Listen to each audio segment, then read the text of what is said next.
the early morning hours of June 6, 1944, the world stood at a turning point, though few people yet understood how decisive the next 24 hours would become.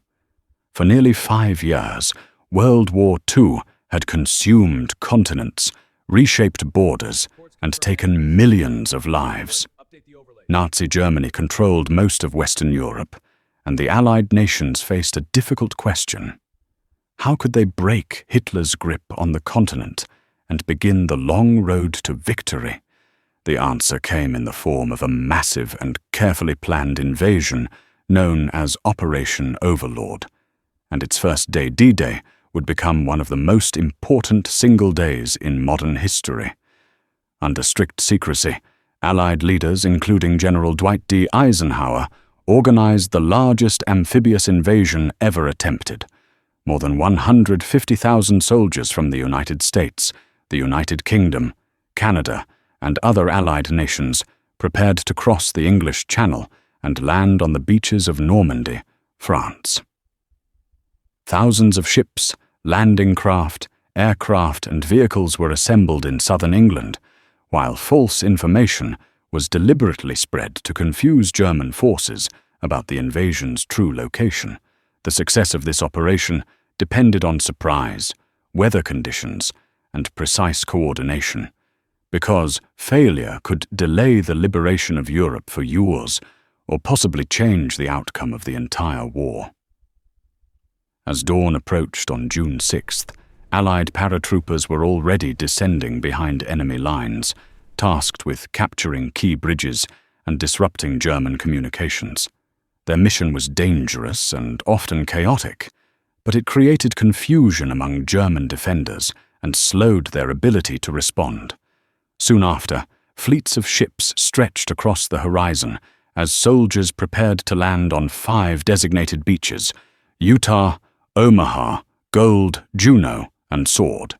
Each beach represented a critical piece of the overall plan, and each presented its own challenges.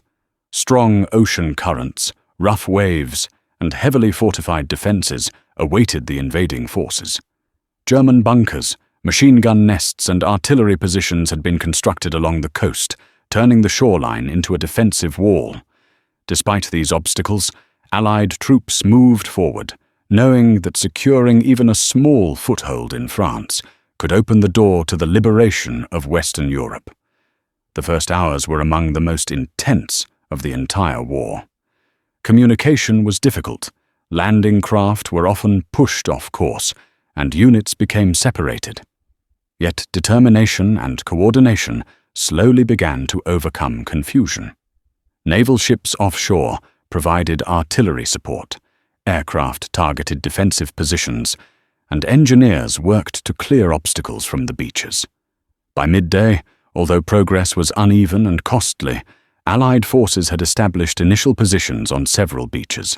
This alone was a major achievement, because German leadership had believed such a large invasion would be nearly impossible to execute.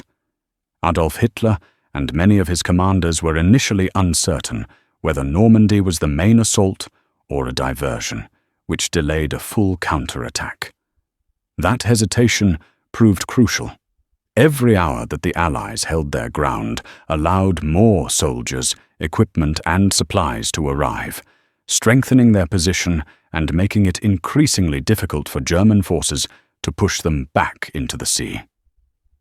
Throughout the afternoon and evening, reinforcements continued to land, while paratroopers linked up with advancing ground troops. Roads, villages, and strategic points inland slowly came under Allied control. The scale of the operation was extraordinary. By the end of the day, thousands of ships had crossed the channel, over 10,000 aircraft had supported the mission, and tens of thousands of vehicles and tons of equipment had begun moving into France. The logistical effort behind this single day was unlike anything the world had seen before. Weather forecasts had played a critical role as well. A narrow window of acceptable conditions forced commanders to act when they did. Had the invasion been delayed, storms might have postponed the mission for weeks, giving German defences more time to prepare. Timing, planning, and persistence combined to turn uncertainty into opportunity.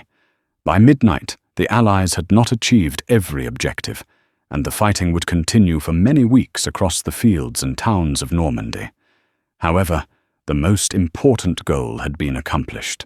A permanent foothold in Nazi-occupied Europe had been secured.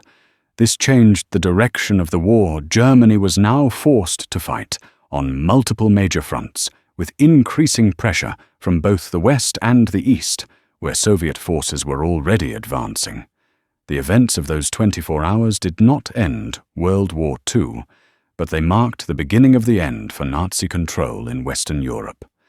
Within 11 months, Germany would surrender, and the war in Europe would conclude. The decisive nature of that single day lies not only in military success, but also in its broader impact on history. D-Day demonstrated the power of international cooperation, complex planning, and shared determination among nations with different languages and cultures but a common goal.